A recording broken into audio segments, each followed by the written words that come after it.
Madam Speaker, thank you for ensuring that I have this opportunity to respond to what cannot by any standard be called a State of the Nation address. Let me also extend my gratitude to Professor Arthur Peter Mutharika, a proven leader who understands what a true SONA entails, the former President of the Republic of Malawi, and indeed the President and torchbearer of the mighty Democratic Progressive Party. And let me also thank the entire leadership of the DPP for giving me the chance to respond. Secondly, Madam Speaker, I sincerely apologize to the diplomatic corps, the business leaders, civil society, and other stakeholders who attended this House last Friday, expecting a proper address, but instead listened to a campaign speech and all those lies. I acknowledge that your precious time was wasted on a speech that would have been more appropriate at a village development committee meeting at the constituency level. Madam Speaker, I felt like there was no need to respond to what President Chakwera presented in this House. For the same fact, it falls short of a State of the Nation address, and it was all lies and self-glorification. My instincts were that I go for the legal path and consider the legal implication of the President's action. However, I acknowledge that this year's State of the Nation address was the last for President Chakwera and his administration before we go to the polls on the 16th September 2025. I make this point deliberately because as we analyze the speech, which was all lies, we must not only focus on its content, but also evaluate the past 4 years of President Chakwera's administration. Madam Speaker, I appreciate that the President himself took this approach in his address, reflecting on his years in office by highlighting what he perceived as his administration. Sorry, Honourable Leader of Opposition. Sorry, Honourable Member for Nkhotakota Central. You cannot interrupt for point of order. I thought you said the microphone is not there. Please, Nkhotakota Central. No. Please resume your seat, Nkhotakota Central. Thank you. Thank you, Madam Speaker, for protecting me. Madam Speaker, I appreciate that the President himself took this approach in his address, reflecting on his years in office by highlighting what he perceives as his administration's achievements. I also recall, Madam Speaker, that last year, on the 2nd February 2024, in his State of the Nation address, the President presided over a speech marking Malawi's 60th anniversary since 1964. In that address, he emphasized the need for seriousness on how the country conducts itself. He said, quote, "In this 2024 year of our Lord, Malawi turns 60, and a diamond jubilee is no small milestone for any nation. And as far as I'm concerned, it is the latest reminder to all of us that we have no luxury to entertain any lack of seriousness. Therefore, as I stand here, I'm fully expecting that the discussion to be held in this 4th meeting of the 50th parliamentary session will be done with the seriousness commensurate with the maturation of our nation." Unquote. Madam Speaker, in the current address, the President repeatedly used the term, quote, "state of development," unquote, to describe what he has dubbed, quote, "taking our development forward to continue the progress we have delivered," unquote. These are the guiding principles I used to inform my reaction to the 2025 State of the Nation address. Madam Speaker, the President has outlined various development initiatives, categorizing them as food security development, economic development, governance development, human capital development, and infrastructure development. Madam Speaker, I wish to address these claims, guided by President Chakwera's theme of, quote, "taking our development forward," unquote. While the entire nation has disputed the development he spent time highlighting, I wish to draw attention to 2 key considerations in understanding what the President means by development. What does the term, quote, "development," unquote, truly mean? What was the state of development in 2020 when the President took office? Madam Speaker, without delving too deeply into academic discourse, the United Nations recognized development based on the work of Amartya Sen, who defined development in one word, quote, "happiness," unquote. People experience happiness when they enjoy freedom. Madam Speaker, I pose a critical question that ties together points of A and B above. Are Malawians happier under President Chakwera's leadership than they were in 2020 when he took over for Professor Arthur Peter Mutharika? To answer this question, Madam Speaker, let us examine the 4 following key economic indicators. Inflation rate 2020 versus 2025. In 2020, inflation rate was 9%, while today is over 33%. Interest rate 2020 versus 2025. In 2020, interest rate was 12%, and today is 35%. Foreign exchange rate 2020 versus 2025. It was 750 Malawi kwacha in 2020, and today it is about 1,800 Malawi kwacha in banks, while it is over 5,000 kwacha on the parallel market. Fertilizer prices 2020 versus 2025. It was 17,000 kwacha in 2020, and it is 130,000 kwacha today. Price of 50 kg bag of maize 2020 versus 2025. It was 10,000 kwacha in 2020, and it is over 100,000 kwacha today in some areas.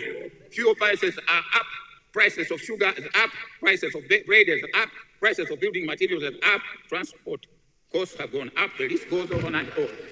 Madam Speaker, the answer to this question determines whether Malawians are experiencing true development and progress. Anyone claiming to be, quote, taking development forward, unquote, must be confident that these indicators reflect positively on their leadership.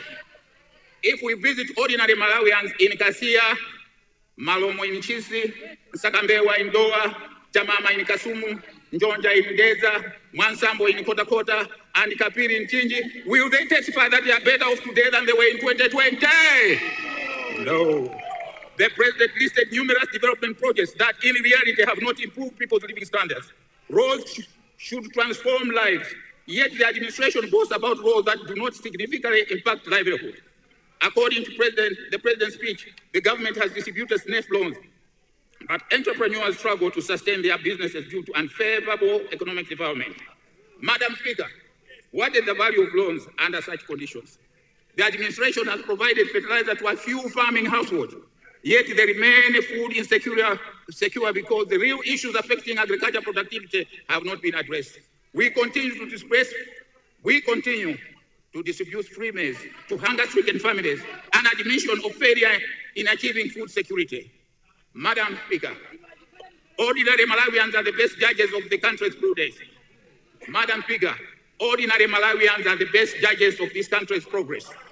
Furthermore, Madam Speaker, the president repeatedly likened his policies to quote-unquote surgery, implying that Malawians must endure pain for the sake of progress. However, I must emphasize that surgery and pain should have been experienced in his first year in office, not in the final year of his administration. By now, Malawians expected a healed patient, not prolonged suffering.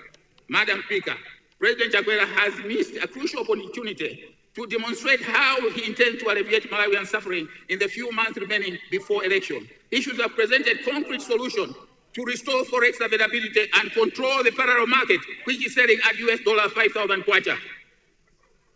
He should have mentioned about reduction in the fertilizer prices and ensure timely supply. 3, he should have talked about lowering maize prices. 4, he should have ensured consistent fuel supply. 5, he should support young entrepreneurs struggling with net loans repayments. 6, he should create decent jobs for the youth as promised. 7, he should end rampant corruption and ensure the Anti-Corruption Bureau is not used to persecute, I repeat, to persecute opposition members.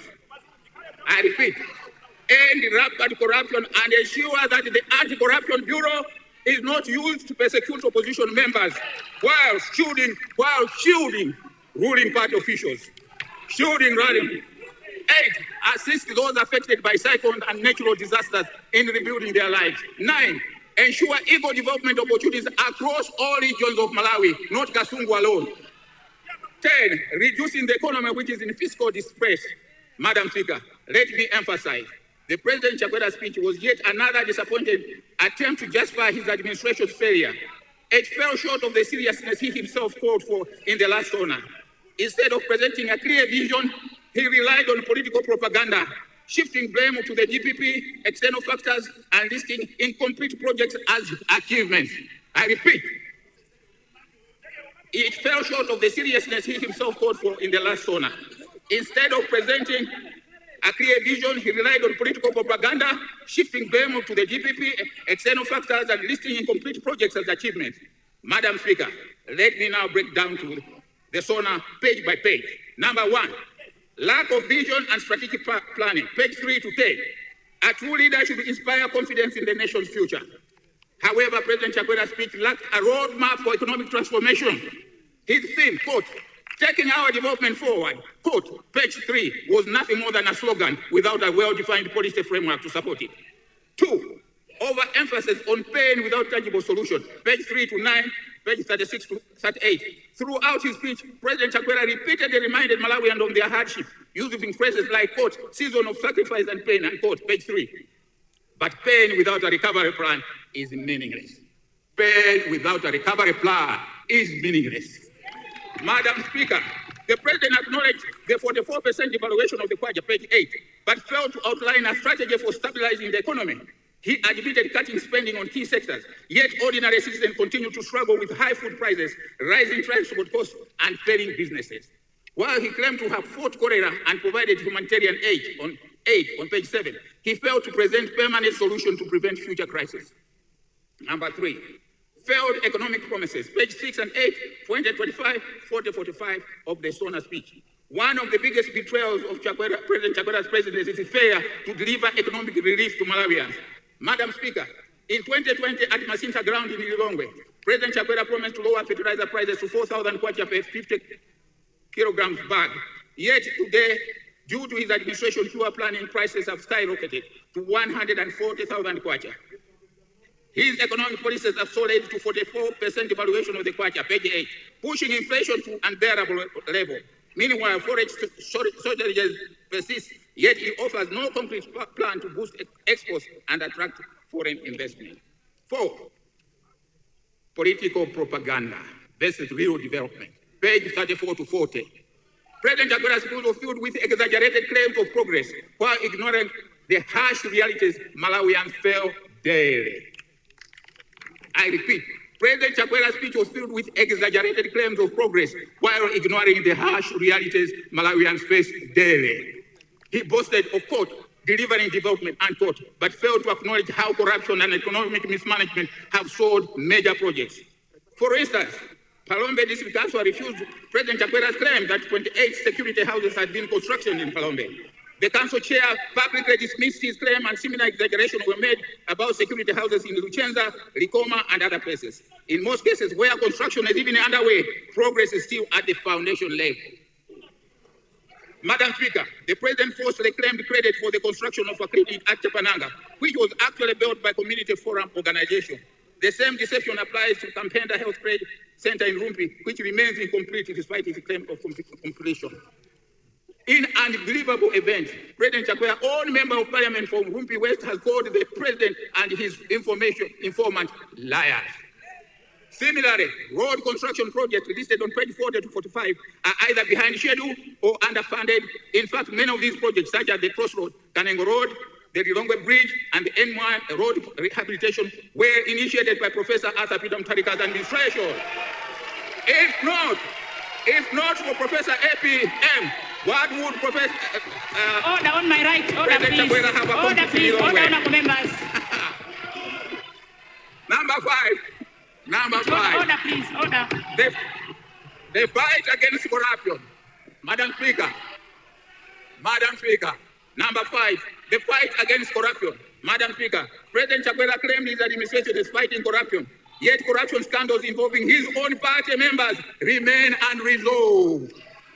His ministers, including himself, are implicated in corruption, and the nation remembers how Anti-Corruption Bureau SB Director General Martha Kizuma was harassed for efforts to fight corruption in his government. Now his administration is trying to install a puppet SB director to ensure the bureau remains toothless. I repeat, now his administration is trying to install a puppet SCB director to ensure the bureau remains toothless. Number 6, blaming external factors instead of taking responsibility. Page 5 and 8, 36 to 38. Instead of acknowledging his administration's failure, President Chakwera blamed external factors. The Russia-Ukrainian war, page 7. COVID-19, page 5. And Cyclone Friday, page 8. While these events had an impact on the African nation, other African nations faced the same challenges, but implemented policies to stabilize their economy. President Chakwera's administration, on the other hand, has failed to take proactive measures. Madam Speaker, when all is said and done, I want to bring to your attention Section 89, paragraph 3 of the Constitution of the Republic of Malawi, and I quote, "The President shall each year, immediately before the consideration of the official budget, attend Parliament and shall address Parliament on the state of the nation and the future policies of the government at that time. B, report on the policies of the previous year. And C, respond to questions, end of quote.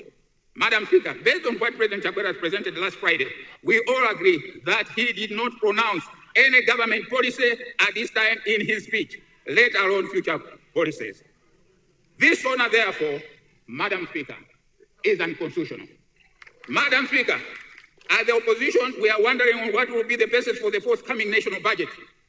A budget that incorporates the September elections should be formed based on an analysis of past policies and projection of the future policies. In fact, Madam Speaker, we, the opposition, will not debate on this constitutional honor, for it was nothing but a political speech full of lies. In conclusion, Madam Speaker, Malawi deserves better leadership. Leadership with a clear vision and a track record of delivering real results. President Chaponda's 2025 unconstitutional honor failed to inspire confidence in his leadership. It was filled with excuses, vague achievements, and outright lies. Madam Speaker, Malawians cannot vote again for a president who has lied to the nation on several occasions. I don't want to mention the lies where I'm at pains responding to unconstitutional speech. Madam Speaker, Malawians need a leader who provides practical solutions, not one who glorifies suffering while delivering little. It is time for real leadership that prioritizes economic growth, forex stability, and job creation. Malawi deserves better. And thankfully, Professor Arthur Peter Mutharika is returning to redeem his people. As for President Chaponda, the time has come for him to prepare his exit. As for the speech that was delivered, I repeat, it was unconstitutional and does not qualify to be a State of the Nation address. Consequently, it does not deserve a real debate. I submit, Madam Speaker. Thank you. Leader of opposition.